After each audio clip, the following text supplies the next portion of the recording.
pessoal, aqui é o professor Maxwell de volta. Agora eu vou passar o vídeo para vocês com um gabarito, tá? Espero aí que vocês tenham feito. Se ficou alguma questão em branco, não esquente a cabeça. Depois não, agora, nesse momento, eu vou dar para vocês aí o gabarito e também vou debater um pouquinho aí, falando um pouquinho aí de cada resposta, tá bom? Então pegue aí as respostas.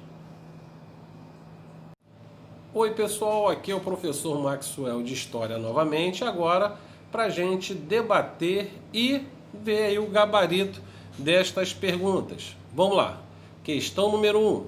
Em 1808, após chegar ao Brasil fugindo da invasão francesa, o príncipe regente Dom João decidiu. E o que ele decidiu aí? O que vocês acharam? Vê se bate com a resposta de vocês. Decretar a abertura dos portos brasileiros às nações amigas. Claro que a gente sabe que essas nações amigas era a Inglaterra, né? A Inglaterra que queria entrar aqui no mercado aqui da colônia do Brasil. Questão número 2. Existe um texto aí. A elevação do Brasil à categoria do Reino Unido a Portugal e Algarves em 1815 dá uma forma jurídica e política à realidade da mudança da corte, reconhecendo uma situação de fato projetado no interior em todas as capitanias como unidade de poder.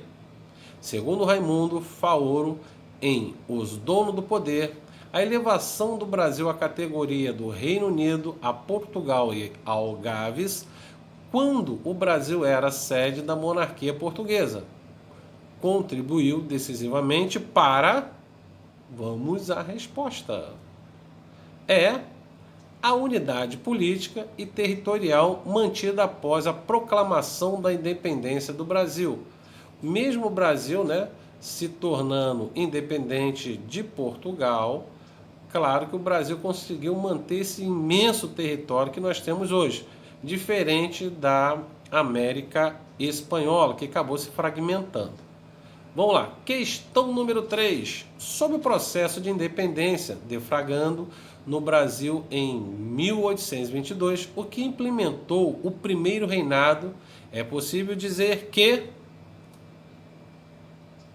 foi um reflexo da Revolução Liberal do Porto, em 1820, que exigiu o retorno de Dom João VI para Portugal.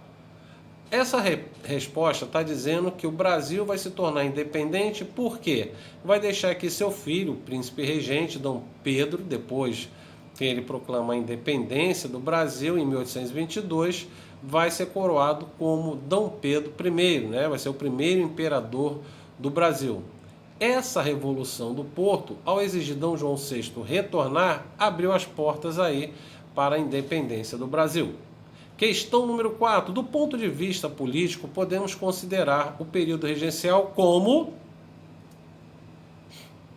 uma fase extremamente agitada, com crises e revoltas em várias províncias, geradas pelas contradições das elites, classe média e as camadas populares. Realmente a regência foi um período na qual o Brasil passou aquele gostinho de república, certo? Mas alguns não vão aceitar, ainda mais que Dom Pedro de Alcântara, ainda criança, não poderia assumir o trono. Então o que vai acontecer? Lá do norte ao nordeste, sudeste, sul do país, vai estourar várias rebeliões, tá? Que quase fragmenta o Brasil, mas a regência conseguiu segurar. Vamos lá, questão número 5. O resultado da discussão política e a aprovação da antecipação da maioridade de Dom Pedro II representou resposta: a vitória parlamentar do bloco partidário liberal. Por quê? Os liberais queriam se manter no poder. Então, o que eles vão fazer? O golpe da maioridade, fazendo com que Dom Pedro, ainda com 14 anos, se tornasse maior de idade e assim sendo coroado como Dom Pedro II, agora como imperador do Brasil. Questão 6. Explodiu na província de Grã-Pará o movimento armado mais popular do Brasil. Foi uma das rebeliões brasileiras em que as camadas inferiores ocuparam o poder. O texto pode ser associar, qual é a resposta? A regência e também a revolta da cabanagem. Então, essa revolta vai acontecer no período da regência. Tanto é que Dom Pedro II, quando assume o poder em 1840, muitas dessas revoltas vão acabar. Claro que outras vão seguir depois, mesmo depois dele ser coroado imperador. Entre elas está a questão farroupilha e depois, em 1848, a praineira. Tá? Vamos lá, continuando. A questão número 7, uma das diferenças essenciais entre a independência da América Espanhola e a independência do Brasil está no modelo político adotado. Haja vista que na América Hispânica predominou o modelo republicano, enquanto no Brasil adotou o modelo monárquico. Tá? Continuando. Questão número 8, como eu falei aí, é uma carta aí de Simão Bolívar, falando aí em relação da fragmentação da América Espanhola, tá? Vamos lá. Podemos dizer que,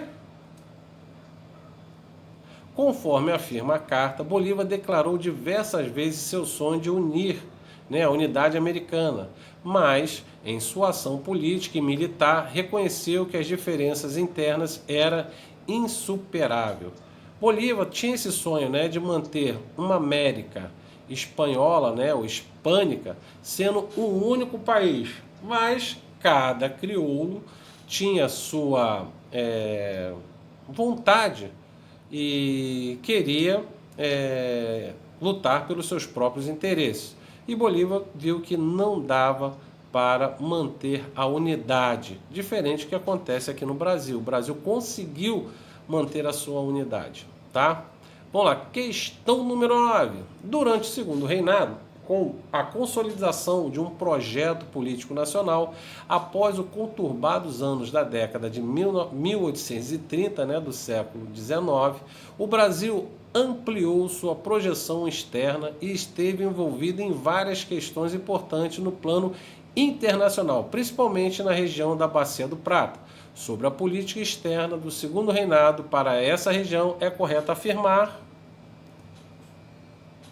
foi criada a Tríplice Aliança contra o Paraguai, a famosa Guerra do Paraguai, onde Dom Pedro II queria tirar Solano Lopes do poder. Por quê? Porque ele invadiu.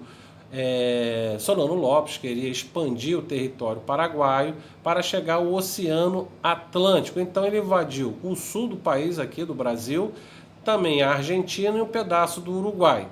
Então, Brasil, Uruguai e também a Argentina vão fazer a Tríplice Aliança para combater o Paraguai de Solano Lopes. Tanto é que eu falei para vocês, não sei se vocês estão lembrados, que o Brasil realmente exterminou a população paraguaia. Tanto é que no Paraguai, a guerra do Paraguai chamada aqui no Brasil, lá é chamado Guerra do Brasil, na qual o Brasil, conseguiu acabar com 50% da população feminina e também com 90% da população masculina. Quer dizer, foi um verdadeiro genocídio. Tá? A gente fala da Guerra do Paraguai, que foi uma coisa boa e tudo. Cara, claro que Solano Lopes não era um santo, mas o que aconteceu na Guerra do Paraguai realmente foi uma das guerras mais violentas, tá? Até a Primeira Guerra Mundial. Antes da Primeira Guerra Mundial, a guerra que tinha sido mais violenta até então tinha sido a Guerra do Paraguai. Vamos lá, continuando. A questão 10. Qual foi a lei que estabeleceu a liberdade aos filhos recém-nascidos de escravos em 1871? Resposta: lei do ventre livre. Essa é uma das leis absurdas, como a lei do sexagenário também. Tá? A lei do ventre livre, vocês pensem só, uma criança, filho de escravo, nasce. Aí o que vai fazer? Vai pegar a criança, pode ir embora, você está livre? Não tem. Ele precisa dos cuidados da mãe. Então foi uma lei, para inglês ver, como diz o outro. E o outro foi a lei de sexagenário, que é uma lei na qual, primeiro, que ninguém sabia a idade dos escravos. Segundo, nenhum escravo naquela época conseguia chegar aos 60 anos. E outro, foi o meio dos senhores, né, os barões do café, se livrar, tá, daqueles escravos doentes que não dava para nada, não dava para servir ao senhor para trabalhar como escravo. Então ele falava assim, ó, pro cara, ó, você está livre. Imagine, o cara doente, né, sem condições de trabalho, como ele ia conseguir sobreviver? Então foi uma lei realmente horrível, ou na minha opinião, ridícula, tá? Aí depois, antes disso, até esqueci de falar da lei Eusébio de Queiroz, que acabou com o tráfico, né, de escravos vindo da África, e o outro foi a Lei Áurea, que vai acabar com a escravidão no Brasil, que foi assinada pela princesa Isabel, que estava como princesa regente, já que seu pai, Dom Pedro II, se encontrava num tratamento de saúde nos Estados Unidos. Pessoal, foi um prazer aqui conversar com vocês e até a próxima videoaula. Um abraço! E aí, pessoal? Corrigiu? Muitos acertos? Que bom! Se acertou muito, bom. Se errou, não tem problema. É esse vídeo aí que vocês vão pegar e estudar para o simulado, tá? E a gente depois vai lá no Zoom, não esquece, para a gente debater um pouquinho aí dessas perguntas que a gente deu para tirar alguma dúvida, tá bom? Pessoal, um abraço e até a próxima videoaula. Tchau!